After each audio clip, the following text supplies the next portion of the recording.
Hello, everyone. I would like to present to you some findings for the moral right to health care. Every single person has the right for moral health care. I personally believe that if a person goes to a healthcare facility and receives outstanding ethical quality care, that person would be more motivated to improve their health and not be so afraid of it. For my presentation, I will be discussing 3 elements regarding moral right to health care. These 3 elements are Code of Ethics, Stark Law, and medical malpractice. Among the many challenges posed by the rise of managed care are serious and growing concerns about the ethical environment of healthcare. Regarding the Code of Ethics, basically, ethics is about respect for persons, truthfulness, and fidelity. There are 4 main principles for ethics. Those 4 principles are autonomy, non-maleficence, beneficence, and justice. Autonomy being the main principle is basically the right to be left alone and to not be touched without permission. In other words, self-determination.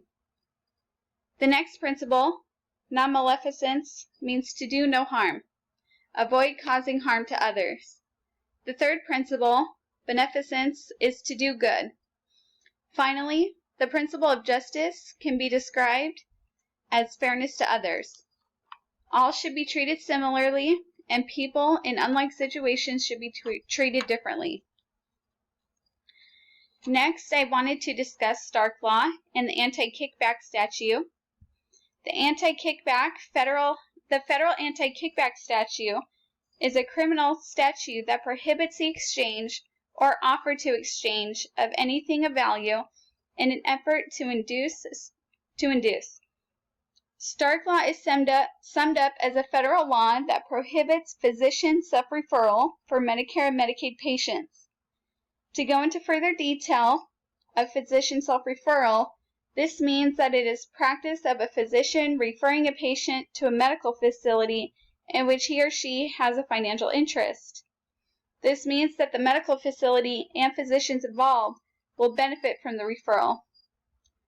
Such arrangements may inspire overuse of amenities, which may end up in rising of costs.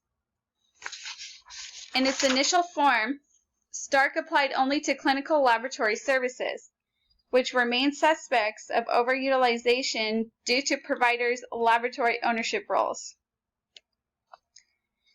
Finally, I wanted to discuss medical malpractice. Everyone is human and we all make mistakes. But mistakes can be reduced if healthcare providers take quality steps to ensure the safety of their patients.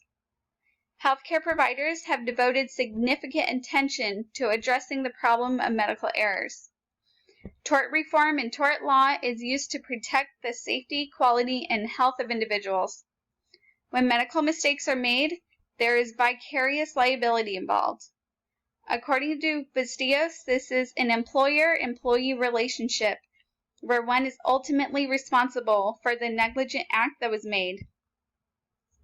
As healthcare professionals, it is our duty to make sure our patients are getting the ethical care that we would want for ourselves.